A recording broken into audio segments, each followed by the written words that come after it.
आम आसी बर्तमान पहुँचू धर्मशाला ब्लॉक रे जे कि धर्मशाला ब्लॉक चेयरमैन थे प्रभात बलवंत राय बर्तमान से इस्तीफा देती बर्तमान धर्मशाला बाप पुओ शासन अंत घटी जी कि बाप पुओ पर भाई धर्मशाला ब्लॉक रे चेयरमैन होते अंत घटी धर्मशाला विधायक हिमांशु शेखर साहू गोटी चालन में धर्मशाला जाजपुर जिले में बीजेडी धराशायी होती जहाँकि बर्तमान ओडिशा सृष्टि कर आसतु पचारि बुझा धर्मशाला किसी साधारण लोक धर्मशाला शासन कहतु 24 धर्मशाला जो जाजपुर निश्चित भाव में धराशायी धर्मशाला जो स्वच्छ शासन वातावरण आज धर्मशाला नुहे सारा ओडिशा रे चली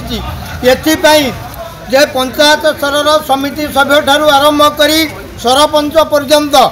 जेतेबेले अनुभव कर धर्मशाला एक स्वतंत्र विचारधारार शासन प्रवाह चली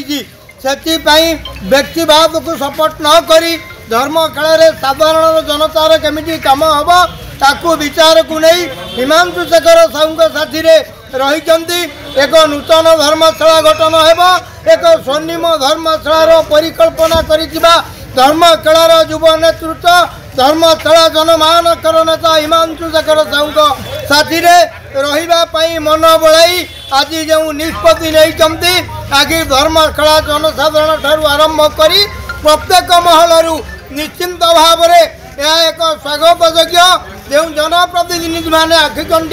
से हिमांशु शेखर साहूर स्वच्छ राजनीति एवं सेवा मनोभाव नहीं जो कार्य अनवरत जारी रखिंट ये समस्त जनप्रतिनिधि प्रभावित होई आज एकत्रित होबारु धर्मशाला एक स्वतंत्र वातावरण आसी जहाँकि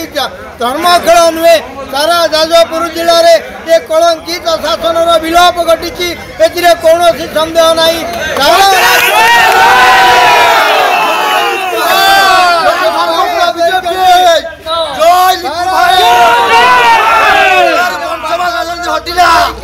सारा राज्य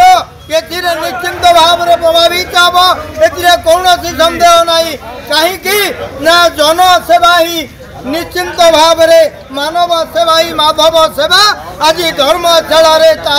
निश्चिंत भाव में परिप्रकाश होती कौन सन्देह नहीं।